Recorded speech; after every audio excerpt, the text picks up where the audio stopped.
WhatsApp everyone, कैसे हो आप सब। So I hope you all are fine. तो हम लोग अपने क्वांटिटेटिव एप्टीट्यूड के परसेंटेजेस चैप्टर पे थे एंड उसके हम LOD2 के क्वेश्चंस कर रहे थे। सो हम 21 तक कर चुके हैं। अब हम करने जा रहे हैं with question number 22। So let's read. Prema goes to a shop to buy a sofa set costing 13,080 rupees. The rate of sales tax is 9%. She tells the shopkeeper to reduce the price of the sofa set to such an extent that she has to pay 13,080 inclusive of the sales tax. Find the percentage reduction needed in the price of the sofa set to just satisfy her requirement. तो देखो question में बोला क्या है।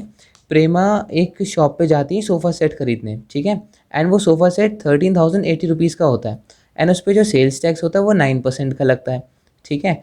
सो उसने ना discount करवा लिया एंड शॉपकीपर ने रिड्यूस कर दिया उसके प्राइस सोफ़े का सिर्फ 13,080 का। अब आप बोलोगे सर ये 13,080 यहाँ भी है यहाँ भी है, तो रिडक्शन कैसे हुआ प्राइस का। तो देखो उसमें पहले 13,080 प्लस 9% का टैक्स और जुड़ना है, ठीक है। एंड अब उसने इतना रिडक्शन करा दिया कि उसे टैक्स मिला के inclusive of all the taxes 13,080 का ही पड़ रहा है। तो अब हमें बताना है कि परसेंटेज रिडक्शन कितना हुआ, ठीक है।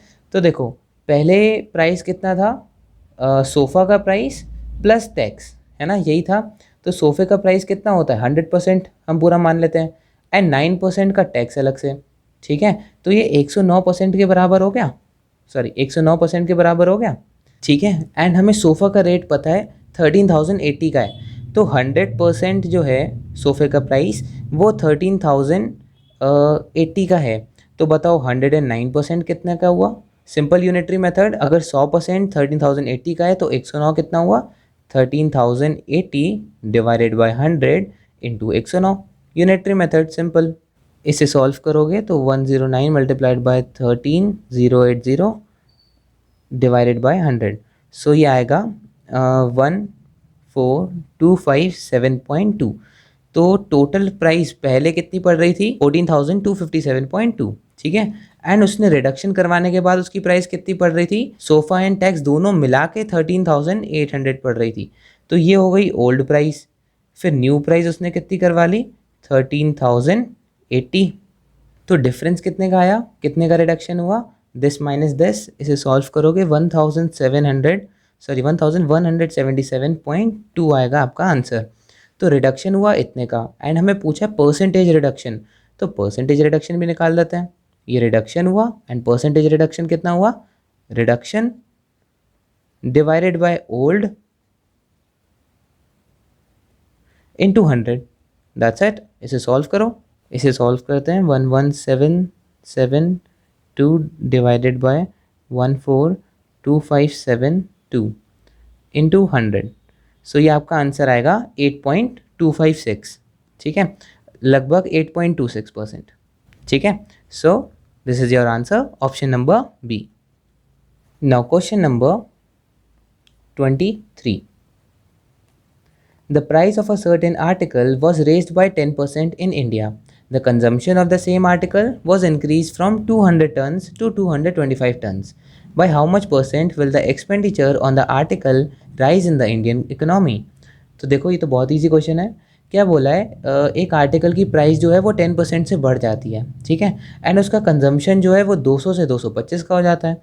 तो बताओ एक्सपेंडिचर में कितना परसेंटेज चेंज आया, दैट्स इट। सो देखो हमें पहले समझना पड़ेगा एक्सपेंडिचर क्या होता है।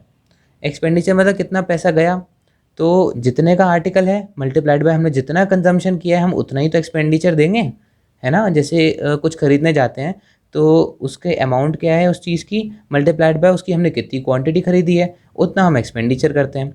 तो एक्सपेंडिचर कितना हो गया, कंजम्पशन मल्टीप्लाइड बाय प्राइस, है ना।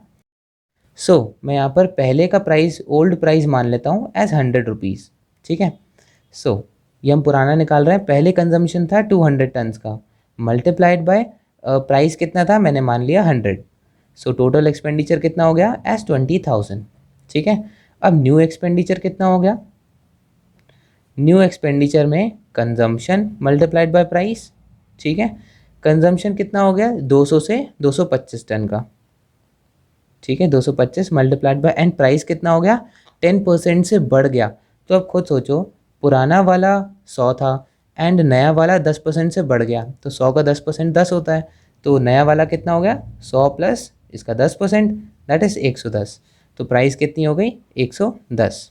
इसे सॉल्व करोगे तो आंसर आएगा 24,750 एंड ये हो गया हमारा न्यू एक्सपेंडिचर। तो बताओ एक्सपेंडिचर में चेंज कितना आया, यही तो पूछा है परसेंटेज में चेंज। तो चेंज हो गया आपका न्यू माइनस ओल्ड, है ना, तो न्यू माइनस ओल्ड कितना हो गया 4,750, ठीक है। एंड परसेंटेज चेंज कितना हुआ, परसेंटेज चेंज हो गया चेंज अपॉन पुराना वाला that is 20,000 into 100, that's it. So 4,750, इसको तो 100 से 100 कैंसिल कर दो, डिवाइडेड बाय 200, सो ये आ जाएगा 23.75%। So option number C is your answer. Now question number 24. In the university examination last year, Rajesh scored 65% in English and 82% in history. What is the minimum percent he should score in psychology, which is out of 50 marks, if English and history were for 100 marks each, if he aims at getting 78% overall? तो देखो ये question भी बहुत easy है। क्या बोला है, राजेश के इंग्लिश में 65% मार्क्स आते हैं एंड हिस्ट्री में 82% मार्क्स आते हैं, तो बताओ उसे मिनिमम साइकोलॉजी में कितने परसेंट मार्क्स लाने पड़ेंगे आउट ऑफ 50 कि उसका जो ओवरऑल स्कोर है वो 78% के इक्वल हो जाए, ठीक है। तो देखो यहाँ पर हिंट दे रखी है कि इंग्लिश एंड हिस्ट्री में 100 मार्क्स का पेपर हुआ था, ठीक है। तो टोटल मार्क्स कितने हुए, टोटल मार्क्स मतलब मैक्सिमम मार्क्स कितने हो सकते हैं, देखो इंग्लिश का पेपर 100 मार्क्स का, प्लस हिस्ट्री का पेपर 100 मार्क्स का, प्लस साइकोलॉजी का पेपर 50 मार्क्स का, तो 250 मार्क्स मैक्सिमम मार्क्स पेपर के हैं, ठीक है।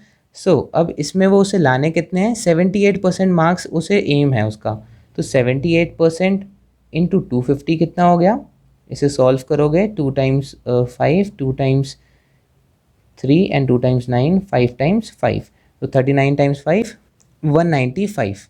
तो उसे 250 में से 195 मार्क्स चाहिए, ठीक है। तो उसे साइकोलॉजी में उसे कितने परसेंट मार्क्स चाहिए, तो ध्यान से देखो उसके टोटल मार्क्स कैसे आ रहे हैं कि इंग्लिश में उसके कितने मार्क्स आए, प्लस उसके हिस्ट्री में कितने आए, प्लस उसके साइकोलॉजी में कितने आए, तो इन तीनों को मिला के उसे 78% मार्क्स चाहिए, दैट इज़ 195, ठीक है। सो इंग्लिश में कितने थे 65%, तो 65% अगर 100 का निकालोगे टोटल मार्क्स जो कि हैं तो 65 ही आएगा, है ना।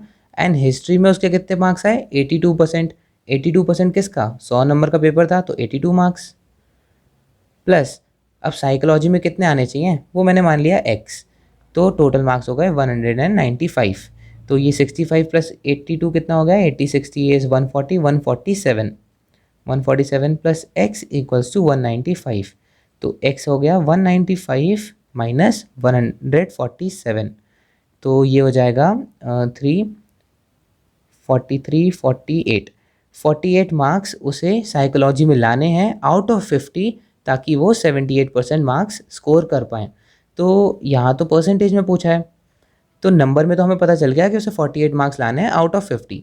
तो अब बताओ परसेंटेज मार्क्स कितने हो गए, percentage marks in psychology, sorry ये सोशियोलॉजी लिखा है मैंने, साइकोलॉजी बोलता गया, एनीवेज चलो परसेंटेज मार्क्स कितने आए सोशियोलॉजी में 48 मार्क्स डिवाइडेड बाय टोटल कितने थे 50 into 100, so 50 times 2 and 48 times 2 is 96%.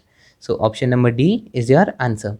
That is it for the video. These were the solutions from 22 to 24. I hope आपके समझ में आया होगा। कोई भी दिक्कत हो तो उसे कमेंट सेक्शन में मेंशन कर देना, एंड अगर वीडियो अच्छी लगी so don't forget to like, share and subscribe to our channel. And thank you so much for watching.